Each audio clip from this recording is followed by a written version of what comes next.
Well, inshallah, we'll do like we did last time in Dhikr, but first I have a request for a short Nasiha, which so I'm gonna, the question is about keeping up spirituality after Ramadan. And then the other thing, because these are the last few days of Ramadan, Taqseef al-Dua, or the doing dua extensively, even more than whatever we're accustomed to, whatever we're used to, is because dua, by its nature, you are recognizing that you want, or you are acknowledging the necessity of a partnership with Allah. And Allah is practically the only thing in your existence that you can ask of that will never tire of you. Even the closest human beings, blood, every other relationship, human beings all have limits. And it's a remarkable relationship that you are actually rewarded every time you turn to Allah with requests and questions, and turn to Allah in need. So we inshallah, we try to do a little bit of more dua tonight. Even if you don't understand the Arabic, the fact that we are together, whenever people get together for the sake of Allah, there's an enormous power in that, and an enormous blessing in that. And their ability to have their dua heard far more prominently and powerfully is augmented enormously. So while dua al-khalwa, where you are doing dua by yourself, there is an enormous power in that. But if you ever have a group of people willing to come together like ours tonight, for the sake of Allah, then this is the opportunity to extend your dua, to make more dua. And so even if you don't understand the Arabic, the fact that the dua is said on your behalf in a night like this is very significant. And it's something that, because the blessing will come to you whether you understand the dua or not. Of course, the dua, like the dua, Ibn Arabi's dua is all Quranically based. Some of the other dua that inshallah I want to repeat is the Prophet's ﷺ's dua. So it's a dua that's always taken from something. Anyway, so first thing I want to say about this issue of keeping up spirituality. If you take when we went back to the Islamic Center after Laylatul Qadr prayer yesterday, the little short speech that I gave there was so much packed in that talk. It was extremely dense, and I don't know if you guys noticed or not. But if you take that lecture, which I'm sure Grace has already posted, and listen to it and unpack every component, you will find that there's a lot already that I put in there because it was um, quite packed. The, other than what I said last night, um, there are a couple things of words of advice that if if there's a regular group where you meet at least once a week, and I think Sharif had mentioned something like that, where you meet once a week to do dhikr. Uh, Human beings are social animals, and because they're social animals, they often feed off each other's energy. And in the same ways that people can lead each other astray, can help each other go off the deep ends, they can also help each other walk a good path and a righteous path. So, halaqat al-dhikr is, you don't have to be a Sufi or a murid, a student of some Sufi past to believe in halaqat al-dhikr, to believe in a circle of dhikr. If you want to keep up your rawhaniya, your rawhaniya, we say spirituality, and spiritualism has a bad word in the Western world, but the rawhaniya, in Arabic or in the Islamic context, it it basically means that you are acknowledging the ever pervasive spirit of Allah in everything, which already surrounds you. أينما تكونوا, that wherever you are, Allah is there. But it is very much like the oxygen that we breathe. There are, people who can breathe the oxygen and be conscious of the fact that they're breathing oxygen, and they don't need to be, suffocated half to death to be grateful for the oxygen they breathe. Some, hardheads are like that. They will not be grateful for the oxygen unless you actually strangle them, and then they get the point. But don't be like that, because that's the path of the idiots. Be among those who celebrate Allah's presence without Allah having to teach you the hard way by withdrawing from you. And one powerful way to celebrate Allah's presence, all pervasive presence, all around you and with you, everywhere, is halaqat al-dhikr. To get together with, whether you do it in a family, whether you do it together as friends, whether you do it as brothers and sisters, whatever to have a regular occasion where you come together and you remember Allah, and in doing that, you'll find a great power in that. And we have as people, we have a bad habit of acquiring good habits during Ramadan and then dropping them during the year, and that's extremely unfortunate.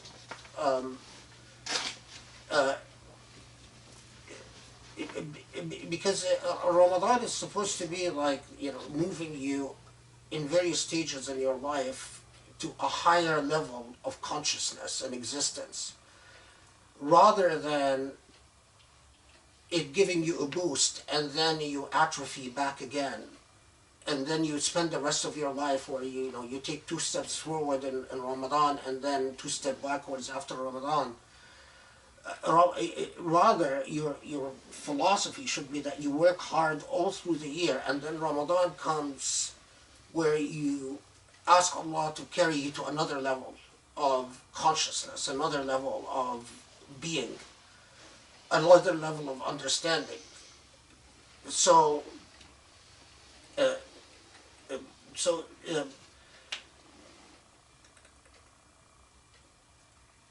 there's so much to say about this one. Okay, so other than collective dhikr, the other thing that is, many of us we never learn to be if the beginning of the path and the beginning of wisdom is to learn to be comfortable by yourself. When you say by yourself, that really means in Allah's presence and nothing but Allah's presence. Many of us, the minute we are alone, we effectively start breaking down. We never learn to be comfortable with ourselves in a state of khalwa. Every sage that you ever heard of in the history of humanity spends an enormous amount of time in khalwa, in isolation. Like the Prophet ﷺ in Ghar Hira, and after Ghar, and all the Sahaba. Unfortunately, I saw these before they were torn down. Each Sahabi had a little masalla in Medina, which was basically the size maybe of half this room. And it was in the 80s, when I visited Medina, I saw the various masalla that belonged to where they would do their khalwa, where they would actually sit. And sadly, they've been torn down by in the more recent expansion plans, which is like so much of Mecca's and Medina's heritage. But the point is that if you want to, even if you take 5 minutes of every day, if you're not scared of the dark, do it in the dark. You don't need to do it in the dark, but especially if you're not accustomed to it. What I've often done to be in to augment my state of khalwa is I wear this, and I pretty much cover my face with it so I have no distractions. And when you are,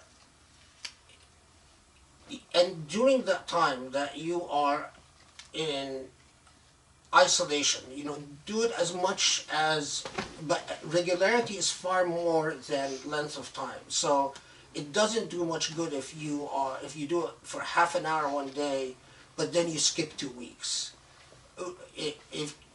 I would much rather you do it 1 minute a day, but do it regularly, than go in all gung-ho and fizzle out, as so many people do. But as much as, whether it's 5 minutes each day or 15 minutes each day, or where you sit by yourself with Allah, not engaging in any memorized ritual, because rote memorization often helps distract us from confronting and thinking about ourselves. And in this state of khalwa, there should be one question that you always start with, and that is by yourself, with your own track record that only you and Allah knows, because only you know what your thoughts are and what your problems are and what your issues are and what goes inside of you. Are you happy with your relationship with Allah? أتحسن الظن بالله. Fundamentally, when we say, are you happy with your relationship with Allah,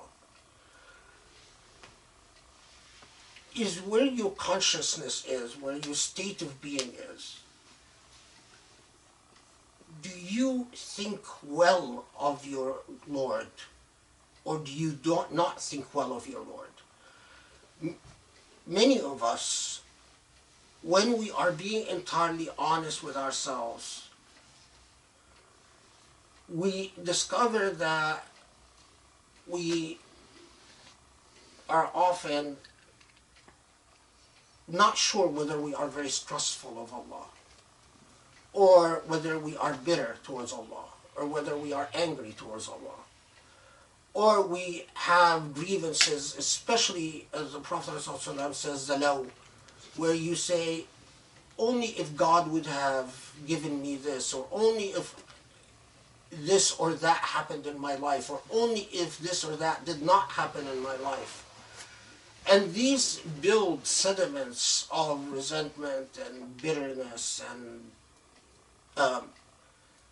which, for the sake of brevity, because I don't want to make this very long, act as fogs before your eyes. And rote memorization allows you to float by without confronting these serious questions about your own faith and your own relationship with Allah.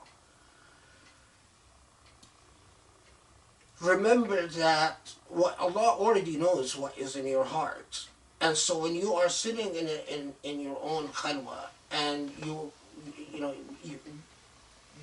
not to do memorized prayer, not to do regularized ibadah, but to simply sit and think about your own relationship with Allah, whether you have that type of arfan, that type of amicability with Allah, that type of trusting relationship, where the ultimate in that trust is where basically, as Allah says, you've reached a point where whatever comes from Allah is always fine and good, whether it's bad or good. So that's the ultimate. But no one starts there.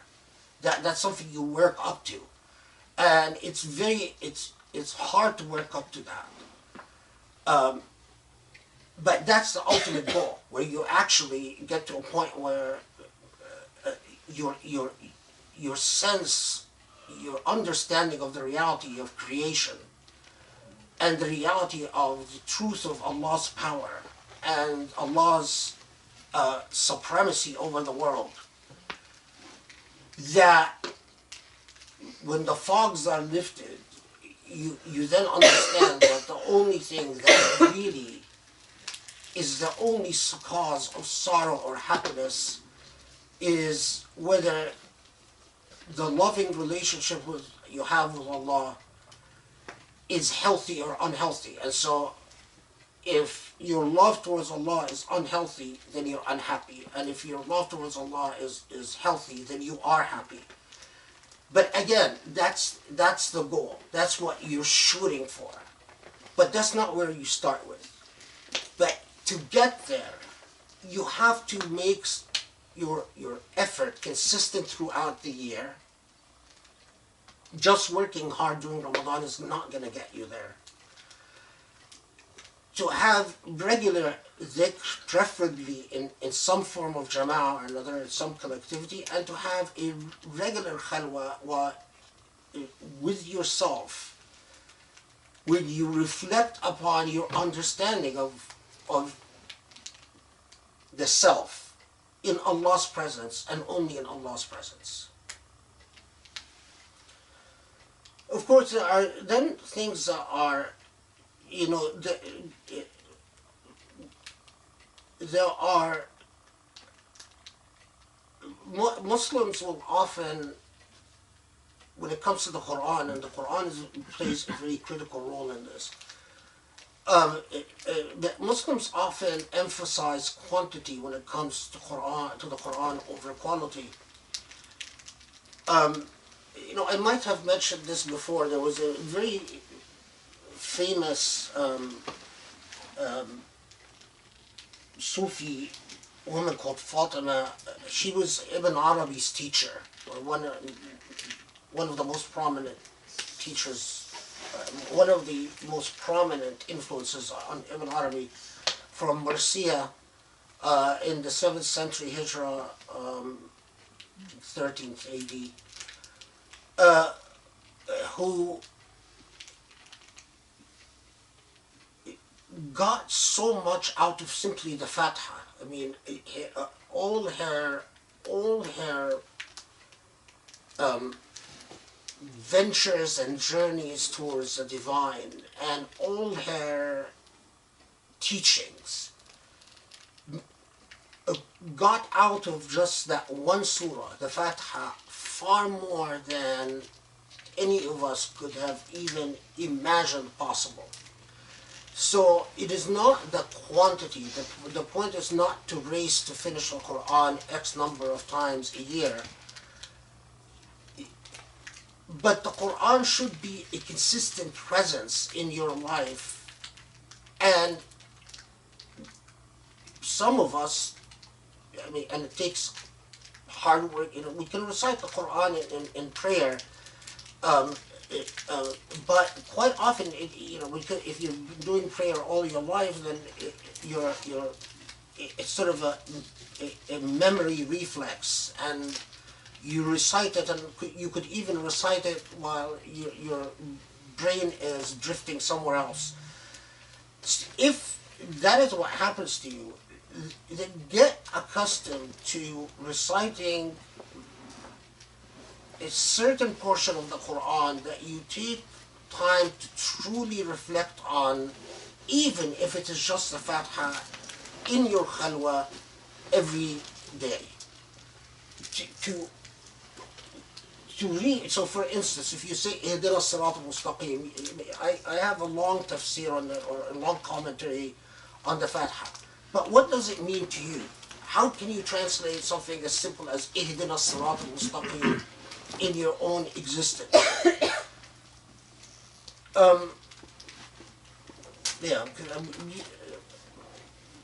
Let me stop here because I'm worried that I'm just going to go off. Okay. Is that good? Is that helpful? Yes.